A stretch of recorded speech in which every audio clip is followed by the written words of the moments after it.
नमस्ते स्टूडेंट्स। आज हम इतिहास का एक बहुत ही दिलचस्प टॉपिक पढ़ेंगे, माल के लिए बाजार। जी। इसमें हम समझेंगे कि पुराने समय में कंपनियां अपने नए प्रोडक्ट्स को बेचने के लिए लोगों को कैसे राजी करती थीं। और ये टॉपिक बहुत आसान है, बस आपको ध्यान से सुनना है। हम देखेंगे कि विज्ञापनों यानी एडवर्टाइजमेंट्स का इस्तेमाल कैसे शुरू हुआ। बिल्कुल। तो आज के सेशन का हमारा मिशन या कहें लक्ष्य एक सीधे से सवाल का जवाब ढूंढना है। सवाल ये है कि जब कोई नया प्रोडक्ट बनता है तो लोगों को उसे खरीदने के लिए कैसे मनाया जाता है। हाँ, हम विज्ञापनों की उन पुरानी तरकीबों को समझेंगे जिन्होंने एक नया उपभोक्ता कल्चर मतलब एक कंज्यूमर कल्चर बनाया। और इसके लिए हमारे पास जो सोर्स मटेरियल है उसमें कई पुरानी तस्वीरें और टेक्स्ट है जिनकी मदद से हम इस कहानी को समझेंगे। तो चलिए शुरू करते हैं। सबसे पहला सवाल तो यही उठता है कि अब विज्ञापनों की जरूरत पड़ी ही क्यों? तो नाते पहले भी तो चीजें बिकती ही थीं। भारतीय बुनकर थे, कारीगर थे, वो अपना सामान बेचते थे। बिल्कुल। लेकिन जब अंग्रेज उद्योगपति मतलब ब्रिटिश इंडस्ट्रियलिस्ट्स अपना सामान लेकर आए तो उनके सामने एक बहुत बड़ी चुनौती थी। उन्हें एक बाजार चाहिए था, एक ऐसा बाजार जहां लोग उनका सामान खरीदें। और यहीं पर विज्ञापन यानी एडवर्टाइजमेंट काम आया। लोगों को कोई चीज खरीदने के लिए मनाने का ये सबसे अच्छा तरीका था। अच्छा, तो विज्ञापन का काम क्या था उस समय? देखिए, विज्ञापनों के दो मुख्य काम थे। जी। पहला, वो प्रोडक्ट्स को जरूरी और आकर्षक दिखाते थे। और दूसरा ये कि वो लोगों के मन में नई जरूरतें पैदा करते थे। मतलब आपको ये महसूस कराना कि आपको इस चीज की जरूरत है, भले ही पहले ना हो। जैसे आज भी होता है, विज्ञापन हमें हर जगह दिखते हैं, अखबारों में, मैगजीन में, टीवी पर। जी। और औद्योगिक युग की शुरुआत से ही इनका बहुत बड़ा रोल रहा है। तो चलिए अब उन तरकीबों की बात करते हैं जो ब्रिटिश निर्माताओं ने इस्तेमाल की। पहली तकनीक क्या थी? सबसे पहली और सबसे सिंपल चीज थी कपड़ों पर लेबल लगाना। लेबल मतलब कपड़ों के बंडल पर एक छोटा सा स्टिकर या टैग। हाँ बिल्कुल। जब मैनचेस्टर के उद्योगपति भारत में कपड़ा बेचते थे तो वो कपड़े के थान पर या बंडलों पर एक लेबल लगाते थे। और उस लेबल पे क्या होता था? उस पर कंपनी का नाम और बनाने की जगह लिखी होती थी। और ये लेबल ही धीरे धीरे एक तरह से क्वालिटी का निशान बन गया। अच्छा, जैसे आज हम ब्रांड देखते हैं? कुछ वैसा ही। जब लेबल पर मोटे अक्षरों में मेड इन मैनचेस्टर लिखा होता था तो खरीदारों को कपड़े की क्वालिटी पर एक तरह का भरोसा होता था। ये पॉइंट तो एग्जाम के लिए जरूरी लग रहा है। हाँ, ये बहुत जरूरी है। इसको ध्यान से समझना कि कैसे मेड इन मैनचेस्टर एक ब्रांड की तरह, एक भरोसे के सिंबल की तरह बन गया था। लेकिन क्या सिर्फ लिख देने से लोगों ने मान लिया होगा? मतलब सिर्फ शब्दों पर भरोसा करना तो मुश्किल होता है ना। आपका सवाल बिल्कुल सही है और यही बात वो उद्योगपति भी जानते थे। उन्हें पता था कि सिर्फ शब्द काफी नहीं है। तो उन्होंने क्या किया? उन्होंने उन लेबल्स को और ज्यादा आकर्षक बनाया। उन पर तस्वीरें छापनी शुरू कर दी। तस्वीरें? कैसी तस्वीरें?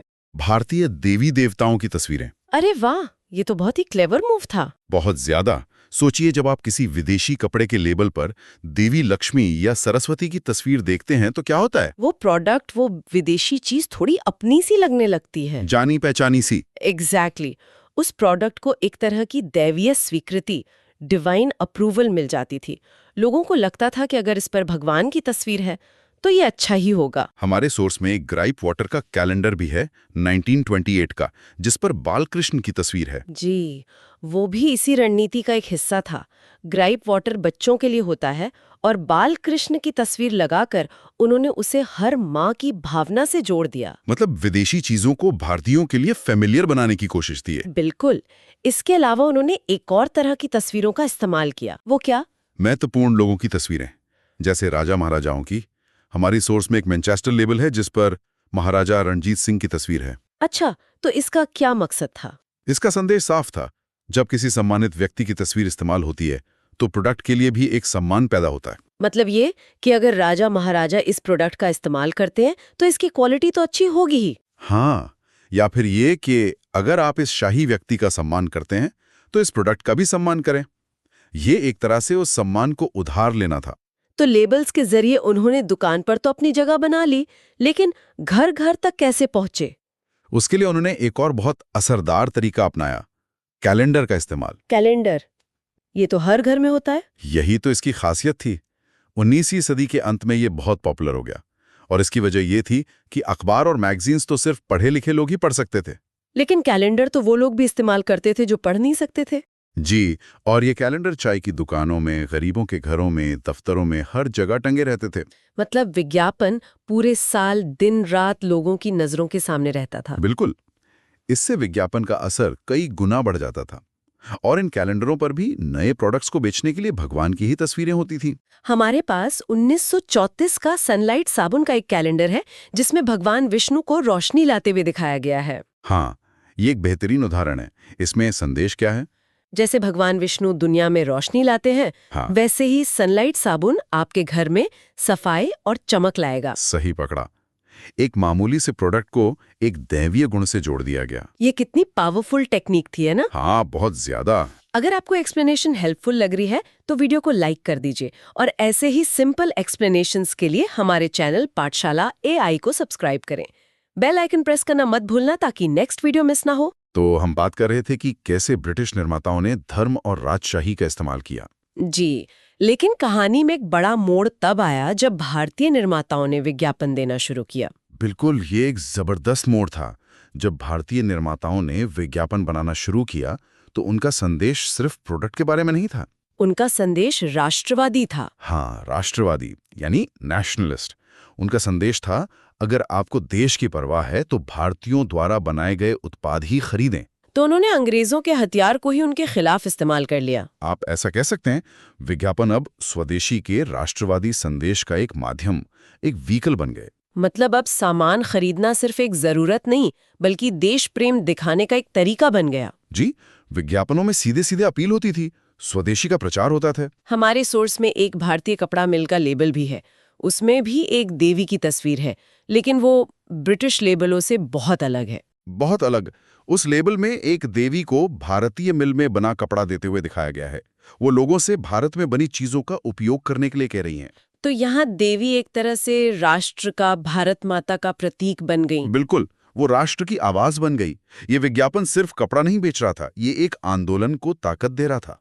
ये सवाल तो मुझे लगता है बोर्ड परीक्षा और UPSC जैसी प्रतियोगी परीक्षाओं में भी पूछा जा सकता है। हाँ, ये अक्सर पूछा जाता है कि विज्ञापनों ने स्वदेशी के संदेश को फैलाने में क्या भूमिका निभाई। ये एक बहुत ही महत्वपूर्ण पॉइंट है। तो चलिए, आज हमने जो भी सीखा उसे जल्दी से एक बार दोहरा लेते। जरूर। पहला, हमने सीखा कि औद्योगिक युग में नए बाजार बनाने के लिए विज्ञापनों का इस्तेमाल शुरू हुआ। हाँ, जो प्रोडक्ट्स को आकर्षक और जरूरी दिखाते थे और लोगों के मन में नई जरूरतें पैदा करते थे। दूसरा, ब्रिटिश निर्माताओं ने भारत में अपना माल बेचने के लिए मेड इन मैनचेस्टर जैसे लेबल इस्तेमाल किए, तो उन्होंने अपने विज्ञापनों को राष्ट्रवाद और स्वदेशी के संदेश से जोड़ दिया। जी, और लोगों से भारतीय उत्पाद खरीदने की अपील की। उन्होंने खरीदारी को देशभक्ति का एक रूप बना दिया। बिल्कुल। तो ये थी कहानी कि कैसे विज्ञापनों ने भारत में एक नया बाजार और एक नया कंज्यूमर कल्चर बनाया। ये वाकई एक दिलचस्प सफर है। और यहीं पर हम अपने स्टूडेंट्स के लिए एक सवाल छोड़ना चाहेंगे। सोचिए, क्या आज के विज्ञापनों में भी हमें ऐसी ही कुछ तकनीकें देखने को मिलती हैं, जहां किसी जाने पहचाने चेहरे या किसी भावना जैसे देश प्रेम का इस्तेमाल करके प्रोडक्ट्स बेचे जाते हैं? इस पर विचार जरूर करना।